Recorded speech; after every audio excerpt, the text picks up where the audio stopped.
So, how many of you remember Jonathan's talk about the Melian dialogue from our mini presentations? Kind of? A little bit? Okay, so the Melian dialogue is sort of a political, philosophical, that's not a word, philosophical discussion about power and the responsibilities of power.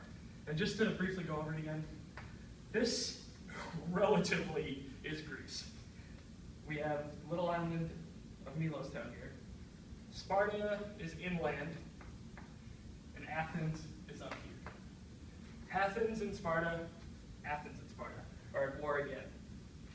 And Athenians own the waves. They have the best navy, and Sparta, being an inland city-state, has the best army. I mean, we've all seen the 300 beards, manliness. These are the silver, bronze warriors. And the Athenians, like to think of them as, heralds of democracy. Well, at this point, they weren't entirely democratic. They were trying to form almost their own empire. And here, in the midst of all this war, we have the little island of Milos. Now, it's just a tiny little island. They don't have many people, but they do have a trading relationship with Sparta.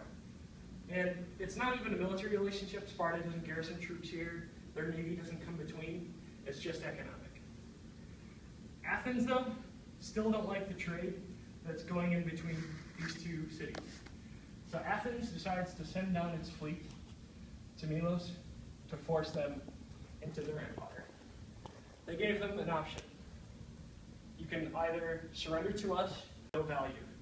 Athens wasn't buying it, though, because they knew this trade was beneficial. It brought in food to Sparta. The more food Sparta had, the larger the army they could keep. So Milos realized they can't fight Athens, so they came up with sort of a philosophical plea. And it was that Athens is the power in Greece now. But unless they're responsible with their power, and they treat those who are smaller and weaker fairly, eventually they're not going to be as powerful one day. And they'll get destroyed, just as they're threatening to destroy Milos now. Unfortunately, the Athenians, within their own power, decided we don't have to listen to this, and we're not going to. In fact, in their response, they said, the strong, Athens, do what they can, the weak suffer what they must. But this is sort of just a metaphor for a greater political idea. And it's sort of the foundation of modern political science. And those two schools are liberalism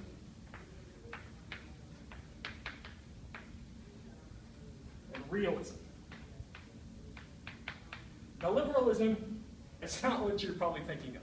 It's not Democrats, Barack Obama. Liberalism as a political idea, not a party idea, is the idea that in this world there is progress.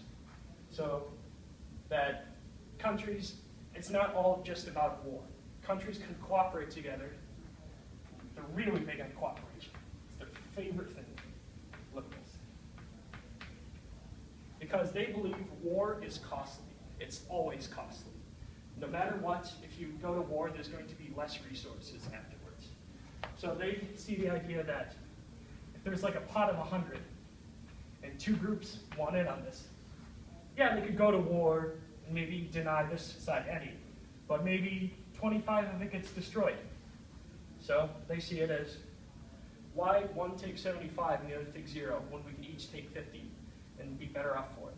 And plus, the price to get this extra 25 for either side is just not worth it. Now, the biggest, or I guess you could say the founder of liberalism is a German philosopher named Immanuel Kant.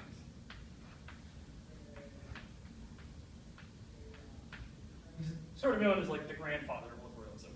He wrote down all of these ideas that economically war is just sort of pointless. And war is always costly.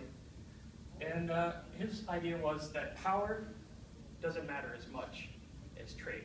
Trade should always be the goal of nations and not war.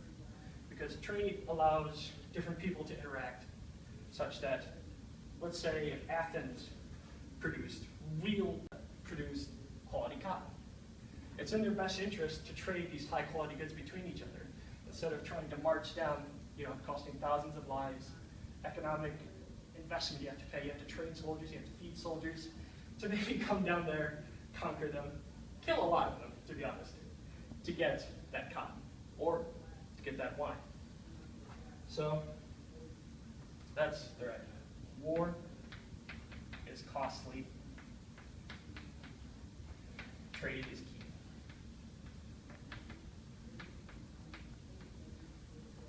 Now on the flip side, we have realism. Realism is the idea that all political discussions come down to power. Now, what do you guys think we mean by power? Is power just military? Is there other ways you could be powerful? Economically. Economic power, yes. Money. Yep, money, economics. So, military. And there are some who would argue today, information, intelligence. So, information. Like entities like the CIA and FBI, those are really great information nets that the US has that other countries might not, and thus contributes to its power. Now, the idea of realism comes from somebody you might have heard before, Niccolo Machiavelli.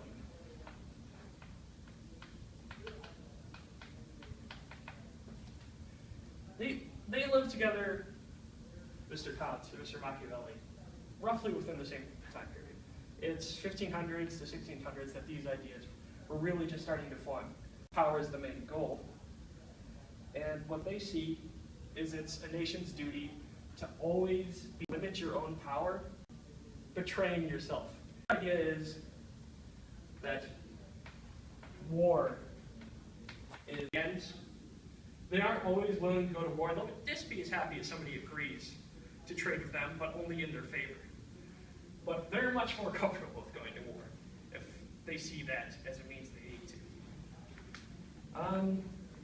Their idea, they see liberals and they see cooperation. They think cooperation takes a level of trust, and that trust makes you.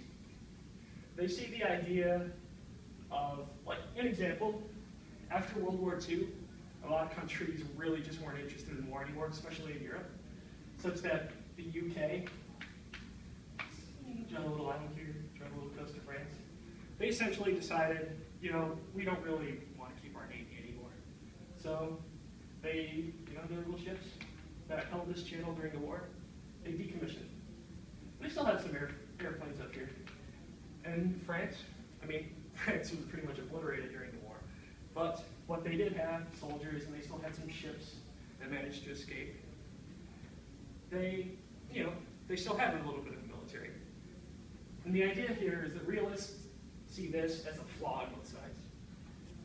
Even though these two countries aren't at war, they're probably not going to be at war, they see this weakness of the UK not having a navy, or the French not really having much of an air force, as a problem.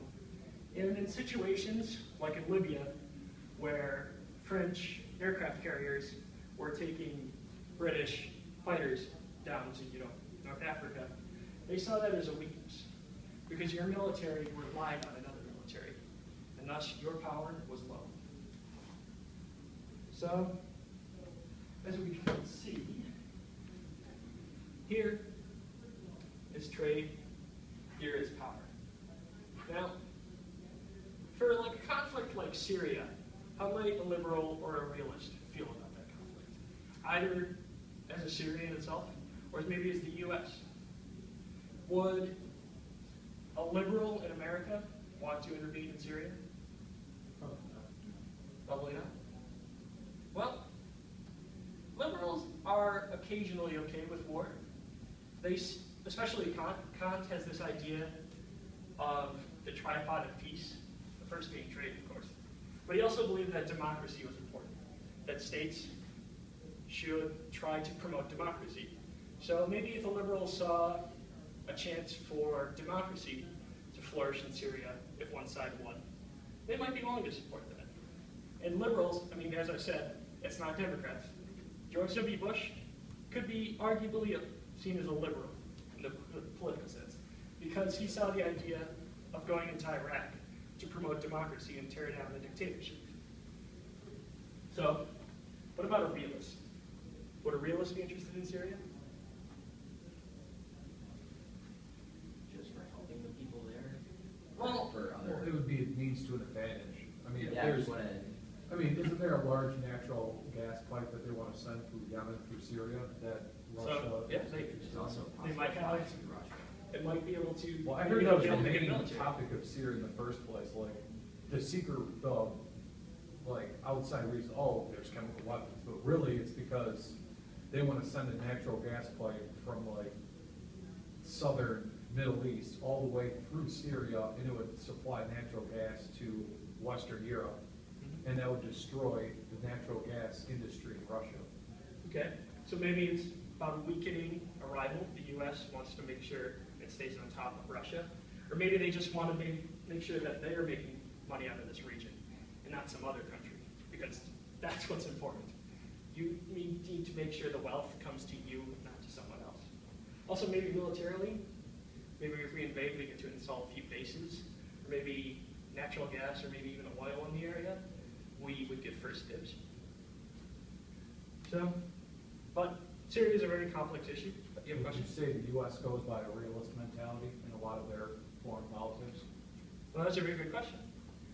Because, I mean, as it is right now, the U.S. is the most powerful state. They're on top of the world. We have the largest Navy by far. We spend the most on military, more so than any other country. Almost double. Yeah.